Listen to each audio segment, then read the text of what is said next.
क्या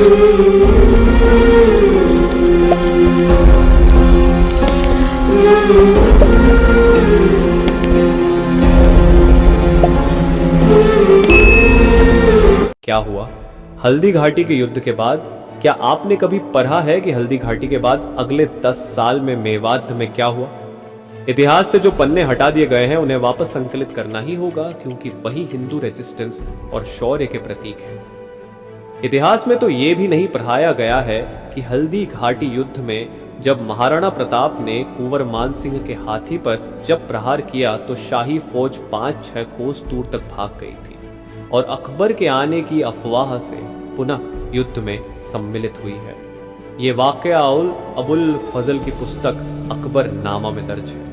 क्या हल्दी घाटी अलग से एक युद्ध था या एक बड़े युद्ध की छोटी सी घटनाओं में से बस एक शुरुआती घटना?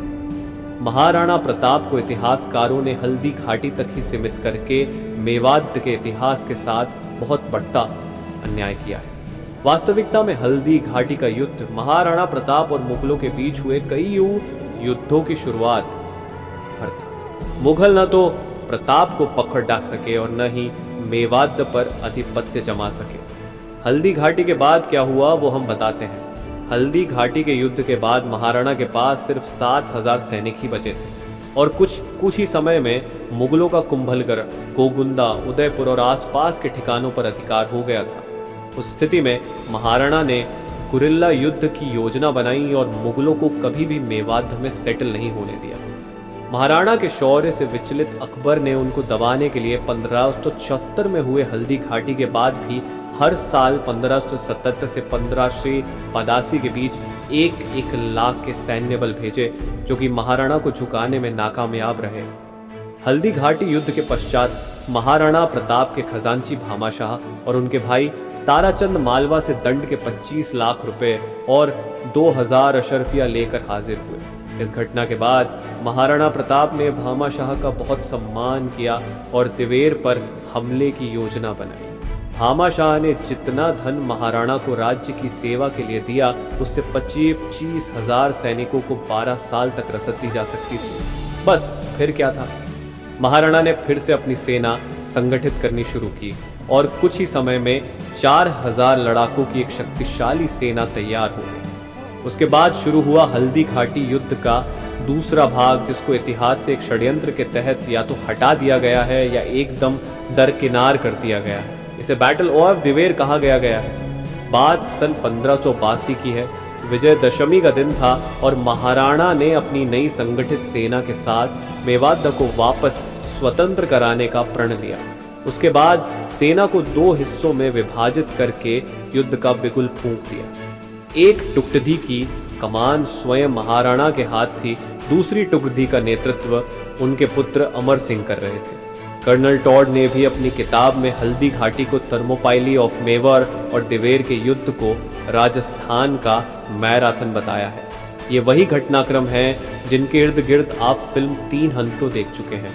कर्नल टॉड ने भी महाराणा और उनकी सेना के शौर्य, तेज और देश के प्रति उनके अभिमान को स्पार्टन्स के तुल्य ही बताया है, जो युद्ध भूमि में अपने से 4 गुना बढ़ता सेना से यूं ही टकरा जाते थे।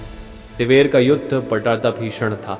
महाराणा प्रताप की सेना ने महाराज कुमार अमर सिंह के नेतृत्व में दिवेर थाने पर हमला किया। हजारों की संख्या में मुगल राजपूती तलवारों, परछों, भालों और कटारों से बींध दिए गए। युद्ध में महाराज कुमार अमर सिंह ने सुल्तान खान मुगल को बरछा मारा, जो सुल्तान खान और उसके घोड़े को काटता हुआ निकल गया। उसी युद्ध में एक अन्य राजपूत की तलवार एक हाथी पर लगी और उसका पैर काट कर निकल गई। महाराणा प्रताप ने बहले खान मुगल के सर पर वार किया और तलवार से उसे खोदते समेत काट दिया। शौर्य की ये वानगी इतिहास में कहीं देखने को नहीं मिलती। उसके बाद ये कहावत बनी कि मेवात में सवार को एक ही वार में गोद दे समेत काट दिया जाता है। ये घटनाएं मुगलों को भयभीत करने के लिए बहुत थी। बचे खुचे 46,000 मुगल सैनिकों ने महाराणा के सामने आत्मसमर्पण किया। दिवेर के युद्ध ने मुगलों का मनोबल इस तरह तोड़ दिया कि जिसके परिणाम स्वरूप मुगलों को मेवात में बनाई अपनी सारी 36 स्थानों ठिकानों को छोड़ के भागना पड़ता। यहाँ तक कि जब मुगल कुंभलगढ़ का किला तक रातों रात खाली कर भाग गए। दिवेर के युद्ध के बाद प्रताप ने गोगुंदा, कुंभलगढ़, पस्सी चावंड, जावर, मदारिया, मोही, मांडलगढ़ जैसे महत्वपूर्ण ठिकानों पर कब्जा कर लिया। इसके बाद भी महाराणा और उनकी सेना ने अपना अभियान जारी रखते हुए सिर्फ चित्तौड़ को छोड़ के मेवात के सारे ठिकाने दुर्ग वापस स्वतंत्र करा दिए। अधिकांश मेवात को पुनः कब्जाने के बाद महाराणा प्रताप ने आदेश निकाला कि अगर कोई एक बिस्वा जमीन भी खेती करके मुसलमानों को हासिल टैक्स देगा, उसका सर काट दिया जाएगा। इसके बाद मेवात और आसपास के बचे खुचे शाही ठिकानों पर रसद पूरी सुरक्षा के साथ अजमेर से मंगाई जाती थी। तिवेर का युद्ध न केवल महाराणा प्रताप बल्कि मुगलों के इतिहास में भी बहुत निर्णायक रहा। मुट्ठी भर राजपूतों ने पूरे भारतीय उपमहाद्वीप पर राज करने वाले मुगलों के हृदय में भय भर दिया। तिवेर के युद्ध ने मेवात में अकबर की विजय के सिलसिले पर न सिर्फ विराम लगा दिया बल्कि मुगलों में ऐसे भय का संचार कर दिया कि अकबर के समय में मेवात पर बढ़ते आक्रमण लगभग बंद हो गए।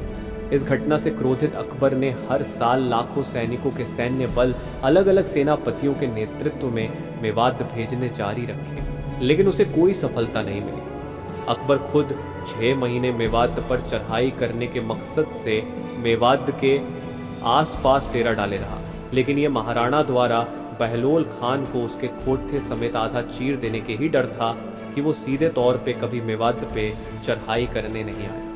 ये इतिहास के वो पन्ने हैं जिनको दरबारी इतिहासकारों ने जानबूझकर पाठ्यक्रम से गायब कर दिया है, जिन्हें अब वापस करने का प्रयास किया जा रहा है।